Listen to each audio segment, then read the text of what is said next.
jefe del Estado Mayor de la Policía Nacional. Él aseguró incluso que están a favor de una pena de muerte para los criminales, tal como lo ha propuesto la presidenta. Vamos a escucharlo. El merecimiento de la pena, por supuesto que la merecen, hace tiempo, ¿sí? Y además merecemos de que alguien o muchas personas y organizaciones no estén defendiendo de manera tal que perjudican la tranquilidad pública y la paz de nuestro país. Me refiero a un grupo de gente, a un conjunto de personas que hacen hasta lo imposible cuando se está avanzando en la lucha de flagelos como lo es esta criminalidad organizada y el terrorismo. Bueno, ahí está lo que dice el general Arriola, hablando de que sí lo merecen. Muchas personas opinan también lo mismo, pero la presidenta vuelve a colocar este tema de la pena de muerte ante un hecho criminal, además, que es la muerte de uno de los integrantes de Armonía 10. ¿Se puede aplicar o no la pena de muerte en el país? ¿Qué se tendría que hacer para aplicarla? ¿Y es o no una medida populista? Estamos ya con el experto, con Elvis Salvatierra, penalista del estudio Ugaz Segarra, que precisamente nos va a explicar este tema. Doctor, bienvenido, gracias por estar con nosotros. Y le traslado la consulta, ¿no? Porque nuevamente la pena de muerte vuelve ante un hecho de criminalidad en el país que lo propone nuevamente la presidenta. ¿Es aplicable o no en el Perú? Bienvenido. Hola, Cintia, ¿cómo estás? Muy buenos días a todos. En principio, comentarte, en concreto, la pena de muerte no se aplica en el Perú. Al respecto, existe por un lado la prohibición convencional a través de nuestro tratado internacional y por otra parte tenemos a la Constitución Política del Perú, que solamente establece y regula que para los casos de traición a la patria y terrorismo se aplicaría esta pena. Claro, doctor, ¿y qué tendría que suceder? Porque lo que la presidenta dice y está diciendo en estos momentos, además mientras estamos en entrevista, en el discurso que viene dando en Palacio de Gobierno, de que sí, que acá nos vamos a atrever, es lo que ha dicho durante su gestión. ¿Qué tendría que suceder para que se pueda aplicar en el país? El primer paso que tendría que realizarse sería pues denunciar ante la Convención Interamericana de Derechos Humanos la Convención de Viena, ¿no? El Pacto de San José de Costa Rica. Pero ese es el paso inicial. Luego de ello tendría que reformar la Constitución Política del año 1993 y finalmente tendría que modificar el Código Procesal Penal y el Código Penal, ¿no? Para regular el tema de la pena de muerte. Esos serían los pasos o el camino como tal.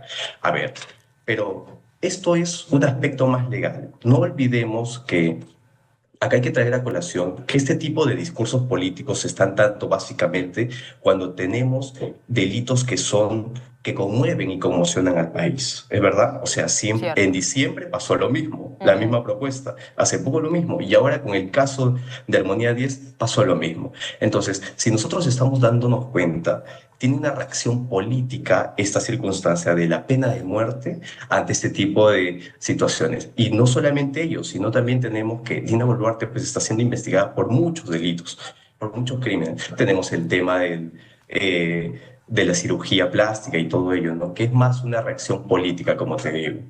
Y mencionarla, ¿por qué mencionarla entonces si se sabe, además ella como mandataria, que tiene asesores también expertos en derecho penal, ¿por qué mencionarlo si se sabe, de acuerdo a lo que nos explica, de que no es viable, no es aplicable en el país?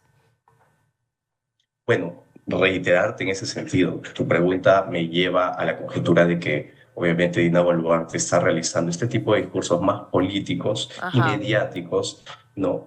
Y populacheros, que en realidad no es populista, porque una cosa es ser populista y otra cosa es ser populacheros, ¿ya?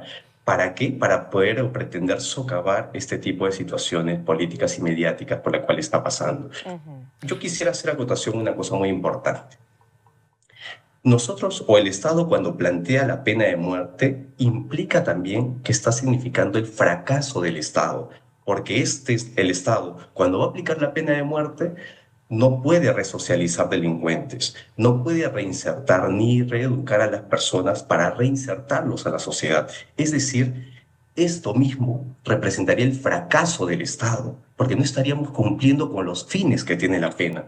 Entonces, ante esta situación, lo que nosotros tenemos que hacer es generar políticas criminológicas.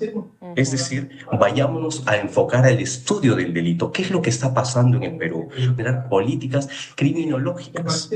Es decir, vayámonos a enfocar al estudio del delito. ¿Qué es lo que está pasando en el Perú? ¿Cómo es que están haciendo los delitos acá? ¿Cómo es que actualmente vemos mayor impunidad y mayor frivolidad al momento de cometer este tipo de delitos? ¿No? Que ahora último, la noticia actual es que acaban de morir personas, 2 o 3 personas en el Callao. Entonces, ya existe mayor impunidad, ya existe mayor frescura por parte de los delincuentes para cometer estos delitos. Entonces, vayamos a aplicar nosotros aspectos o políticas criminológicas, más no políticas, que en este caso solamente, como recalco, se está aplicando para socavar de repente o desviar la atención mediática, ¿no? Por los delitos o los casos que está siendo investigada Dina Boluarte. Claro, además por el sistema también de justicia que tenemos en estos momentos, ¿no? El tema del Poder Judicial, las largas esperas que se tienen, y lo otro es lo que revelan también las cifras. En países donde se aplica la pena de muerte no es que ayude directamente a disminuir el tema de la criminalidad.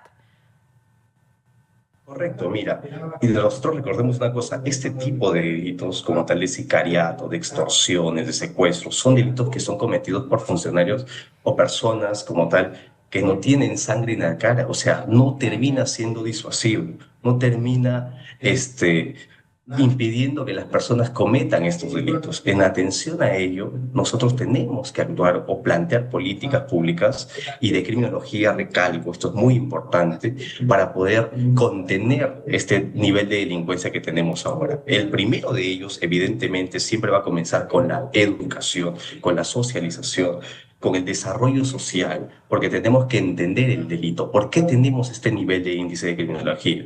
Reformar nuestro sistema penitenciario es muy importante.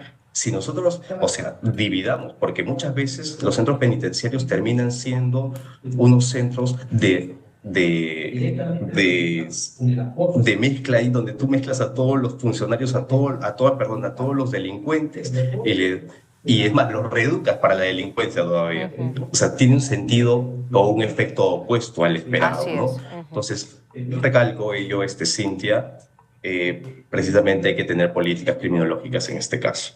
Doctor, gracias por la explicación que nos han dado. Lo han escuchado ustedes, los expertos lo dicen. No es aplicable la pena de muerte en el país y ya han visto todos los procesos que se tendrían que realizar, por lo que evidentemente llama la atención que la presidenta lo vuelva a mencionar cuando lo que se necesitan en estos momentos son medidas concretas que se puedan aplicar en la lucha contra la criminalidad. Gracias al doctor Elvis Salvatierra, penalista del estudio UGAS Segarra. Seguimos nosotros con más y el compositor, van a ver lo que ha pasado también con Estanis Mogollón, presidente de la Asociación Peruana de Autores y Compositores. Ha revelado que al menos 15 orquestas vienen siendo extorsionadas, entre ellas Son del Duque y Los Caribeños. Indicó que Paul Flores era socio de la asociación y por ello la institución, además de estar cubriendo los gastos del sepelio, también le va a otorgar una pensión a su hijo de 13 años hasta que sea mayor de edad.